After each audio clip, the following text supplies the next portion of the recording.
Over the past 3 weeks, we've introduced you to 3 constructs of learning differences: working memory, motivation, and executive function.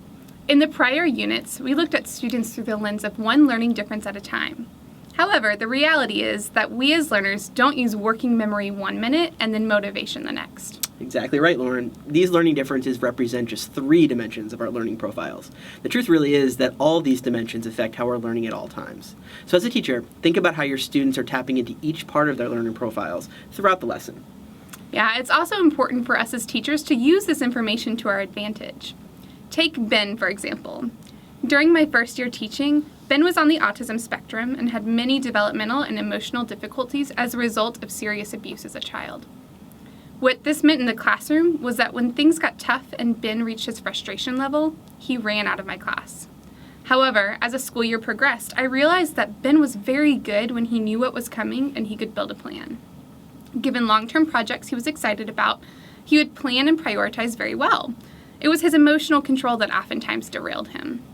So I tried to support him by previewing both content and procedures before or after school and during lunch. Getting the mini lesson beforehand helped him feel more confident in the classroom. He felt more connected to me as a teacher, and being able to plan and monitor his reactions appropriately helped him avoid frustrational points. So this week, we encourage you to think about your students holistically. And in the process, you're going to think about the connections between the constructs as they relate to your students' learning profiles.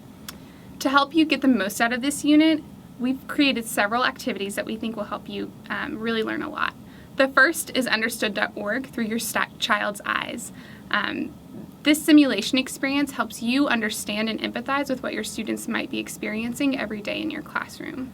Additionally, we have another interview from Amy's classroom who shares her approach to difficult students and trying to figure out both the strengths and weaknesses that each of her students offer. Finally, we have a variety of resources and discussions that you can engage in to help make this learning experience work for you. We look forward to seeing you in the course.